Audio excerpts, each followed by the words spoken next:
friendly now. Thank goodness.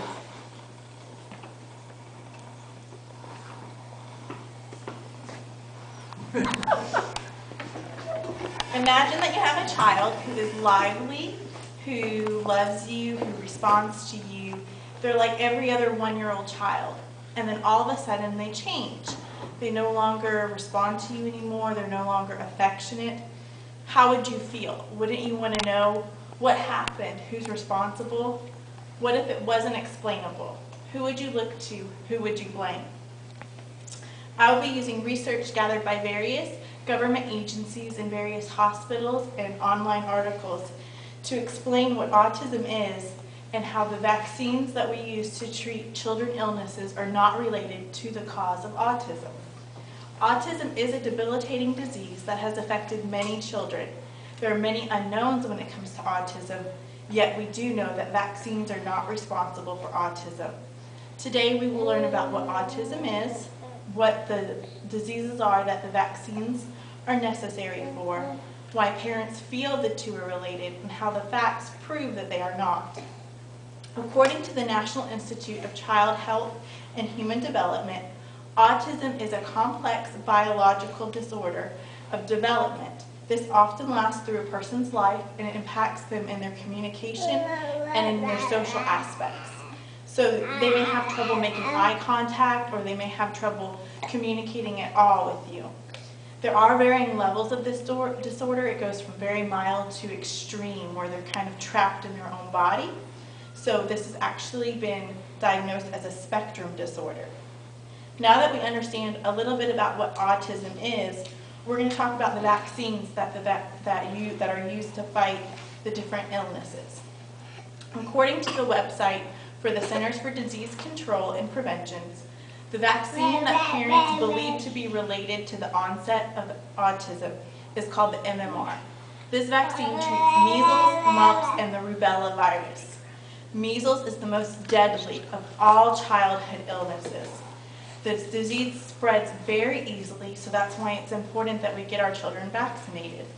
The other diseases are mumps, which is a viral illness that can cause permanent deafness among other complications, and rubella, which is a lot like mumps, but it just has a fever or a rash, and if you happen to be pregnant when you contract this, there are serious complications to the fetus that occur.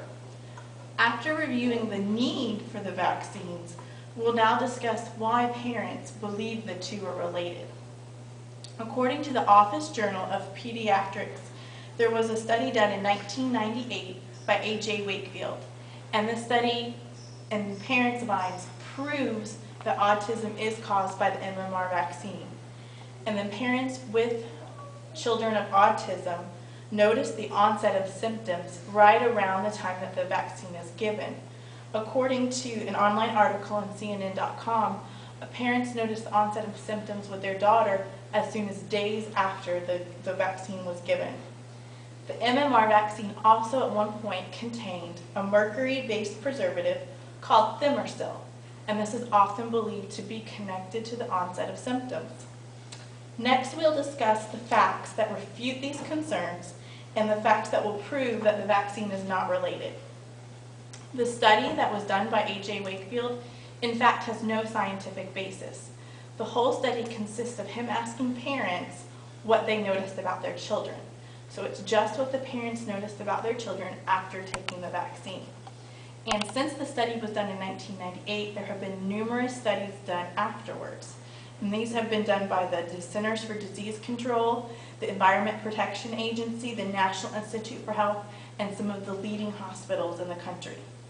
And Dr. Paul Offit, Chief of Infectious Diseases at the Children's Hospital of Philadelphia, Pennsylvania, says that the connection between getting the vaccine and then the onset of symptoms is really just a sad coincidence, because often the MMR vaccine is given between a year and 2 years old, more commonly between 15 months and 19 months, and that's when the onset of symptoms of autism occur in more than 20% of children. It's between 1 year old and 2 years old.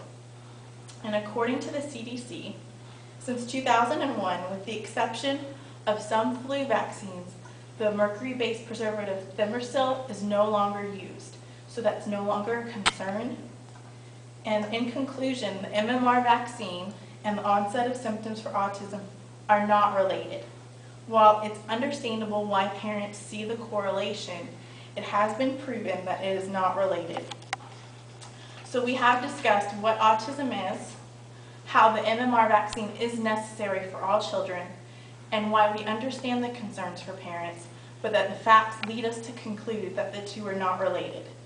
Autism is a disorder that affects many children, and it's not just the children, but the families that are devastated. While we understand how hard this disease is, it's important that we understand that if you don't get those vaccines, some children will die. And as a parent, there should be no choice.